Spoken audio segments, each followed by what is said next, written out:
Rational and irrational पढ़ने से पहले हम लोग पढ़ेंगे यूक्लिड डिवीजन लेमा।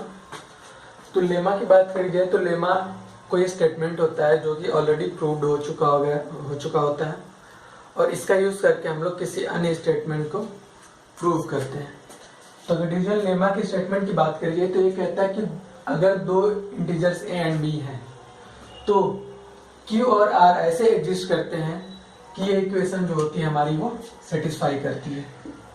और इस इक्वेशन में कंडीशन होती है कि जो आर होगा हमारा वो ऑलवेज लेस देन बी और ग्रेटर देन इक्वल टू 0 होगा। और इसमें एक बात और भी हमें याद रखने वाली चीज है कि क्यू एंड आर जो है दोनों 0 हो सकते हैं। मतलब अगर मैं इसे एग्जांपल के थ्रू बताऊं तो ये कहना चाहती है कि अगर हमारे पास कोई इंटीजर है, दो इंटीजर्स, और ए एंड बी पांचों इंटीजर्स होंगे, जैसे मान लिया हमारे पास है 12 एंड 5। अगर दो इंटीजर हैं तो इनके बीच में दो integer q and r exist करेंगे जो कि equation a is equal to B multiplied A Q plus r को सेटिस्फाई करेंगे। और ये आता कहाँ से q एंड r? इसके लिए हम लोग क्या करेंगे, ये जो छोटी नंबर है उसे बड़ी नंबर से डिवाइड करेंगे। 12 डिवाइडेड बाई 5 2 टाइम्स 10 2। ये जो नंबर होती है ये होती है हमारी q, और ये जो नंबर होती है ये होती है हमारी r। तो अगर देखा जाए तो अगर इसे हम, ये हमारा a है एंड ये हमारा b है, तो हम लिख सकते हैं 12 is equal to 5 multiplied by 2 plus 2, and ये हमारा b था, ये हमारा a था, तो ये हमारा q है और ये हमारा r है।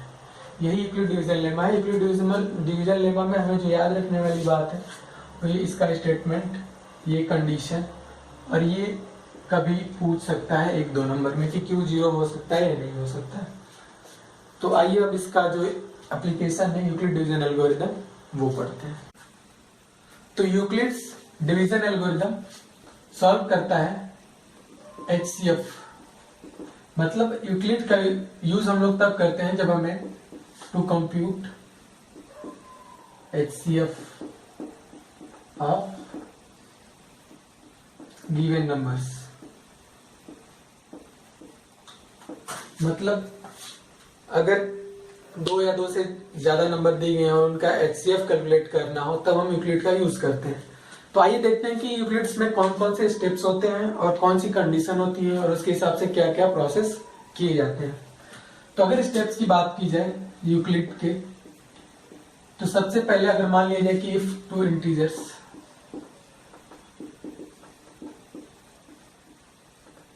C and D are given and we have to find out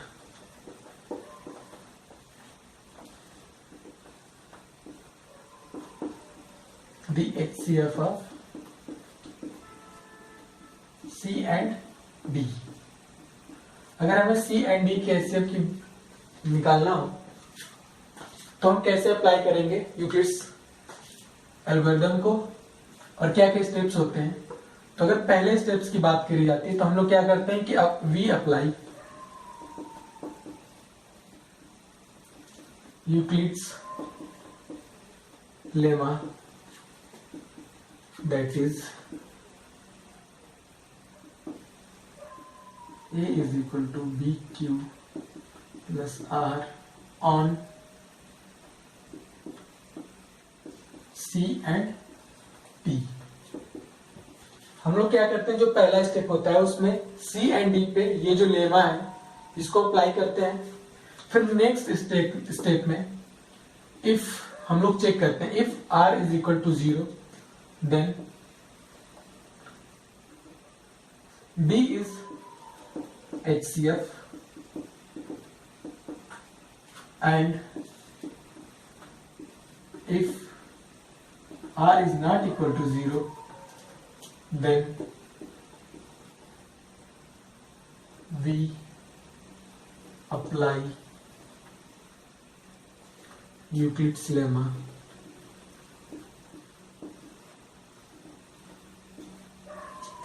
on D and R। और इसके बाद जो थर्ड स्टेप होता है चेक स्टेप 2। जो यूक्लिड एल्गोरिथम होता है वो कहता है कि सबसे पहले जो गिवन नंबर है, जैसे सी एंड डी गिवन नंबर है, तो उस पर हम लोग यूक्लिड्स लेमा अप्लाई करेंगे, जो कि होती है a is equal to B Q plus R. फिर उसके बाद हम लोग चेक करेंगे if r is equal to 0। अगर 0 है तो जो हमारा d होगा, जो यहाँ पे d है, ये हमारा HCF हो जाएगा। अगर 0 नहीं है तो हम लोग क्या करते हैं, जो हमारे नंबर d है उसे c मान लेते हैं, और जो r है उसे d मान लेते हैं, और उसके बाद हम लोग यूक्लिड डिवीजन लेमा अप्लाई कर देते हैं। इसके बाद फिर से हम लोग चेक स्टेप 2 मतलब फिर से स्टेप 2 चेक करते हैं, और फिर देखते हैं कि कंडीशन हमारी मीट हुई, और एक तब तक करते हैं repeat until r is equal to 0, और ये तब तक करते हैं जब तक कि हमारा r 0 नहीं हो जाता। तो यूक्लिड एल्गोरिथम कैसे अप्लाई होता है वो हम एग्जांपल से समझेंगे। आइए देखते हैं कुछ एग्जांपल्स, जिससे आपको ये बातें सारी पूरी क्लियर हो जाएंगी। फाइंड HCF ऑफ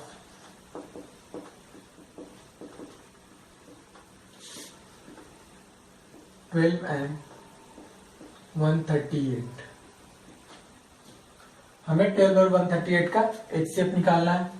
तो अगर हम यूक्लिड डिवीजन अप्लाई करें तो पहला स्टेप हमारा होना चाहिए कि हम लोग इनमें से जो छोटा हो उसे b ले लें, और जो बड़ा हो उसे a ले लें। उसके बाद इन दोनों पे यूक्लिड लेमा अप्लाई करेंगे।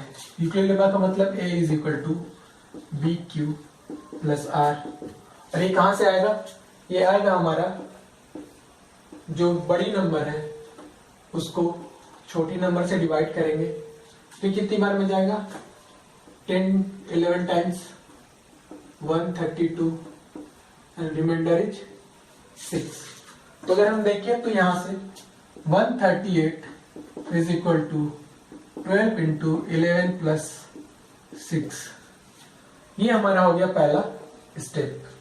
फिर अब हम चेक करते हैं कि r इज 0 और नॉट। तो यहाँ पे r is not equal to 0, क्योंकि यहाँ पे r क्या है, 6 है। तो हमने अगला स्टेप पढ़ा था कि हम लोग अब जो होगा यूक्लिड डिवीजन लेमा, ये हो जाएगा हमारा a, और ये जो रिमाइंडर है ये हो जाएगा हमारा b, और यूक्लिड डिवीजन लेमा अब हम इस पे अप्लाई करेंगे। तो अगर हम यहाँ पे देखें 12 को 6 से डिवाइड करें तो ये कंप्लीटली चला जाता है, कट जाता है, और रिमाइंडर हो जाता है 0। तो हम लिखें तो 12 is equal to 6 into 2 plus 0। इस कंडीशन में हमारा r क्या है, 0। r 0 होते ही हमें ये पता चल गया कि जो हमारा b था, ये जो हमारा b है ये हो जाएगा हमारा HCF। तो हमें ये चीजें बैकग्राउंड में करनी होगी और ये स्टेप्स लिखने होंगे। पहले स्टेप्स में ये, फिर दूसरे स्टेप्स में हमारे लिए पहले स्टेप में अगर ए देखा जाए तो 132 है, 138 सॉरी, अब बी देखा जाए तो 12 है। दूसरे स्टेप में ए हमारा 12 है, बी 6 है, और हमें यहीं पे अपना आंसर मिल जाना है। तो हम आगे नहीं बढ़ रहे हैं और यहीं पे हमारा क्या होगा, एल्गोरिथम स्टॉप हो जाएगा, क्योंकि हमें कंडीशन मिल गई है, r 0 हो गया, तो हमारा HCF ये हो जाएगा। आइए देखते हैं आपके बुक के एक दो क्वेश्चंस।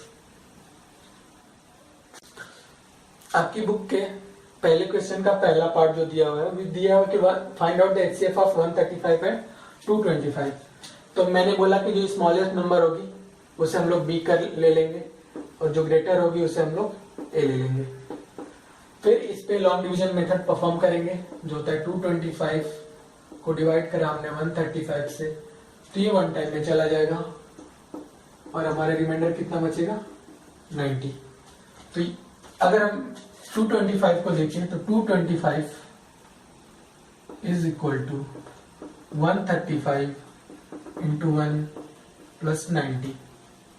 इस कंडीशन में अगर हम चेक करें तो r is not equal to 0, तो ये जो हमारा 135 है ये हो जाएगा a, और ये जो 90 है ये हो जाएगा हमारा b। अब हम इस पे परफॉर्म करेंगे अपना यूक्लिड डिवीजन लेमा। और 135 को 90 से डिवाइड करा जाए